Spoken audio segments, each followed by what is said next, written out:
The late afternoon sun hung low over downtown Willow Creek, Ohio, on a sweltering Friday in July 2025, casting long, jagged shadows across Broad Street. The city pulsed with its usual chaos, horns blaring in gridlocked traffic, street vendors hawking iced lemonade, and teenagers weaving through crosswalks, their laughter mingling with the thrum of bass from passing cars. Pedestrians shuffled past, eyes glued to phones, ignoring the humid air thick with exhaust and ambition. Amid the clamor, a sleek black 2024 Lexus LS 500 glided through the congestion, its tinted windows deflecting the urban din. It wasn't speeding, wasn't swerving, just a quiet, polished presence, too smooth for the gritty streets, too refined for the glances it drew. A group of young men in baggy hoodies nudged each other, one muttering, "Bet he's fronting." An older couple at a bus stop eyed the car, the woman whispering, "Probably not even his."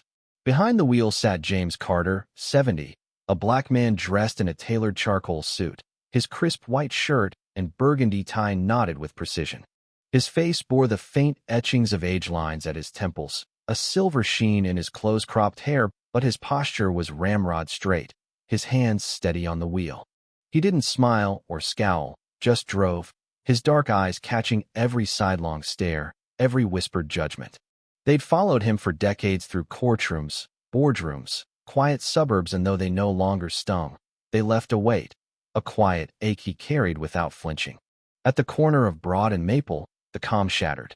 Red and blue lights erupted in his rearview mirror, sharp and violent, a siren's wail slicing through the noise before cutting off abruptly. Traffic parted sluggishly, drivers craning to see. James eased into the right lane, pulling over with measured care. The squad car, a battered white Dodge Charger, screeched to a stop behind him, its grille dented, paint chipped. The driver's door flew open, and out stepped Officer Nathan Blake, a white man in his late 30s, stocky, with a buzzed blonde head and a face flushed not from heat, but something darker. His utility belt sagged with gear, gun, baton, radio, cuffs clinking as he strode to James's window, boots heavy on the asphalt.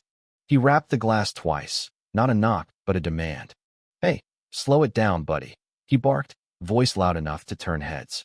"What's a guy like you doing in a car this fancy?"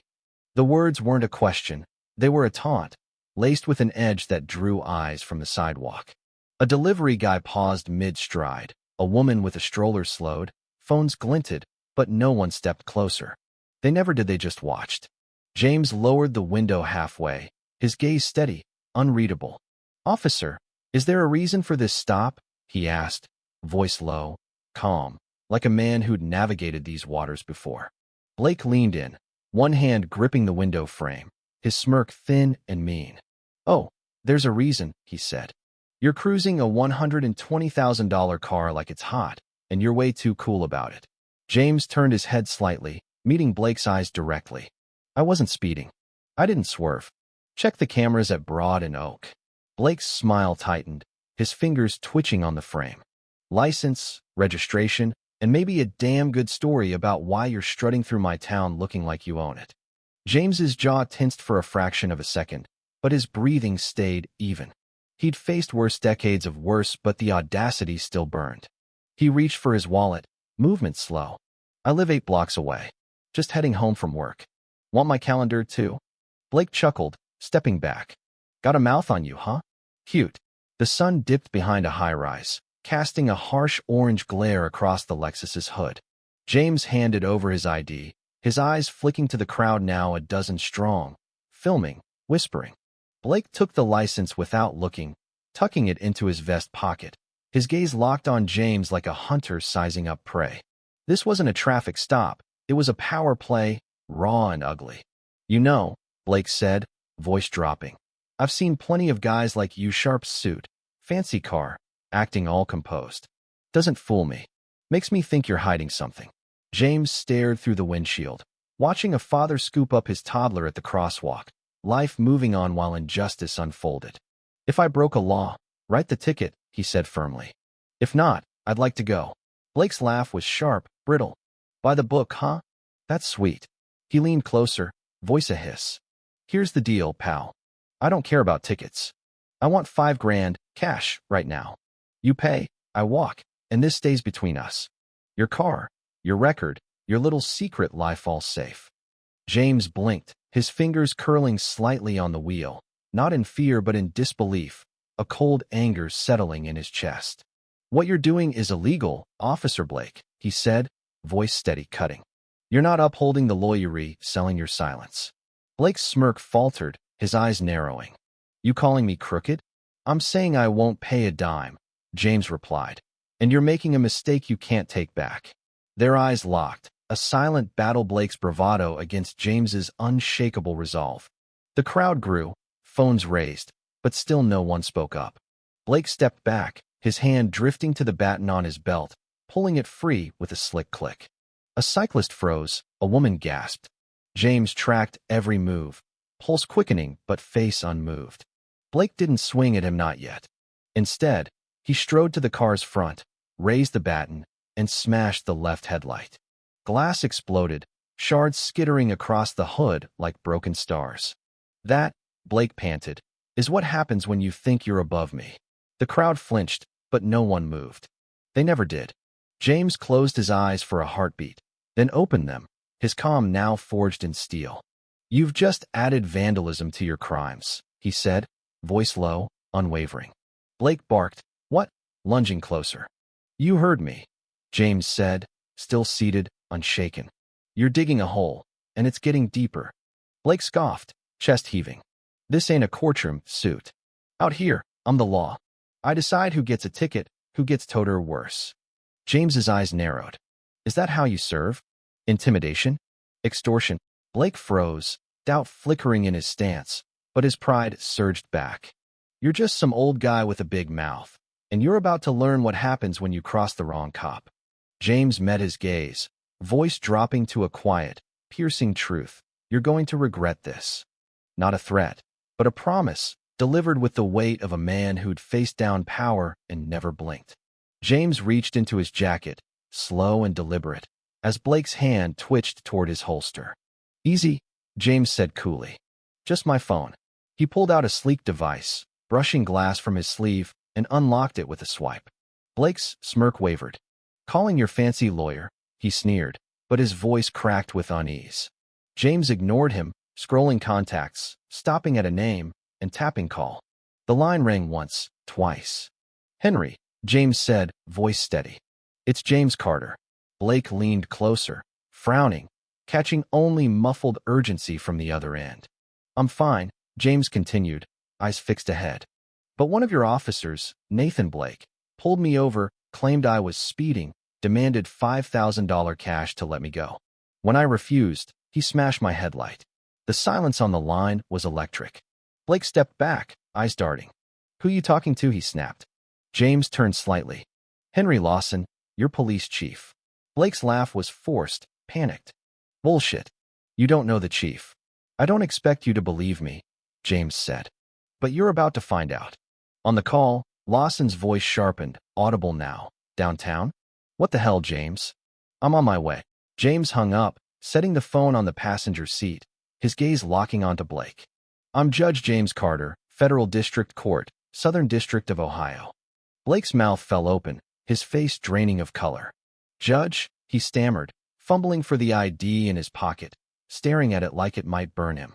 I didn't know. You didn't, James said, voice heavy. But you thought you could shake me down because of how I look, where I was. If I weren't a judge, would you have respected me then?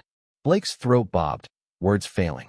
He backed toward his squad car, suddenly small, the crowd's murmurs growing, phones up, filming, sensing a shift. James's anger wasn't loud.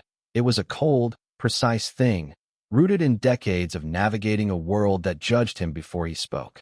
He'd seen men like Blake in court, in life, wielding power like a club, unchecked until they crossed the wrong line. Today, Blake had crossed his. Minutes later, an unmarked black SUV screeched to a stop, lights flashing. Chief Henry Lawson leapt out, gray hair mussed, suit rumpled, but eyes blazing. He scanned James, standing by his car, arms crossed, then the shattered headlight, glass glinting like accusation. His gaze landed on Blake, and his voice cracked like thunder. Nathan, what the hell did you do? Blake shrank, shoulders sagging. Sir, I didn't know who he was. I thought you thought. Lawson roared, closing the distance. You thought smashing a citizen's car was your job? Extorting $5,000? You humiliated a federal judge. Blake stammered, sweat beading. The car his soot looked suspicious. Lawson's face twisted. Suspicious? Because he's black and drives a Lexus? You've disgraced this department. James stood silent, his presence a quiet anchor amid the storm. Lawson turned to him, voice softening. James, are you okay? Any injuries? Just the headlight, James said, his calm unshaken. Lawson's jaw clenched, turning back to Blake. You're done. Badge, gun, radio now. Blake's hands shook as he unclipped his holster, surrendering each item like shedding his identity. The crowd grew 20 now, filming, whispering. Lawson radioed. Dispatch, send internal affairs and a transport to Broad and Maple. Officer Blake's relieved of duty. 2 IA agents arrived, suits crisp, faces stone. We'll interview him tonight, one said. Lawson nodded. Report on my desk by noon. He faced James, eyes heavy. I'm ashamed, James. This won't be buried. James's voice carried a quiet edge. It's not about me, Henry. It's about the system that lets men like him think they're untouchable. Lawson didn't flinch. I know. We'll fix this. The patrol car took Blake away, his head bowed, the doors click echoing like a gavel. James looked at the broken headlight, then the crowd, their phones still raised. He didn't just break glass, he said softly. He broke the lie that this doesn't happen. Lawson's jaw tightened. That break won't spread. I'll make sure. 3 weeks later, the courtroom buzzed, packed with reporters, officers, and citizens drawn by the headlines. James sat in the gallery, not presiding but observing, the irony sharp. He'd judged countless cases, but today he was the fulcrum of justice. Nathan Blake stood before the bench, gaunt in a loose suit, eyes down as Judge Clara Monroe, a steely 65-year-old, read the verdict. 8 years for extortion, vandalism, and abuse of power, plus $75,000 in restitution. The room held its breath, no cheers, no gasps, just a heavy silence, the kind that follows truth laid bare. Outside, on the courthouse steps, James faced a gray sky, wind tugging his coat. Reporters hovered, but he ignored them, his mind replaying that batten's crack, not for the damage but the intento diminish, to control. He'd chosen silence over rage, dignity over chaos, and that choice had shifted the city. Henry joined him, hands in pockets. Some say this case changed the department, he said. Officers are watching their steps, rethinking the badge. James's eyes stayed on the horizon. Starts don't count without follow-through. Henry nodded. That's why I need you keeping us honest. James's voice was low, resolute. If I weren't a judge, if I didn't know you, Blake'd still be out there, shaking down others. That's what keeps me up. Later, a $60,000 compensation check arrived. James didn't keep it. He drove to a small nonprofit on Willow Creek's south side, serving victims of police misconduct. The director, a young woman named Ellen Tate, froze when he handed over the envelope. Judge Carter, James, he corrected gently. This is for those without robes, without connections, without a voice.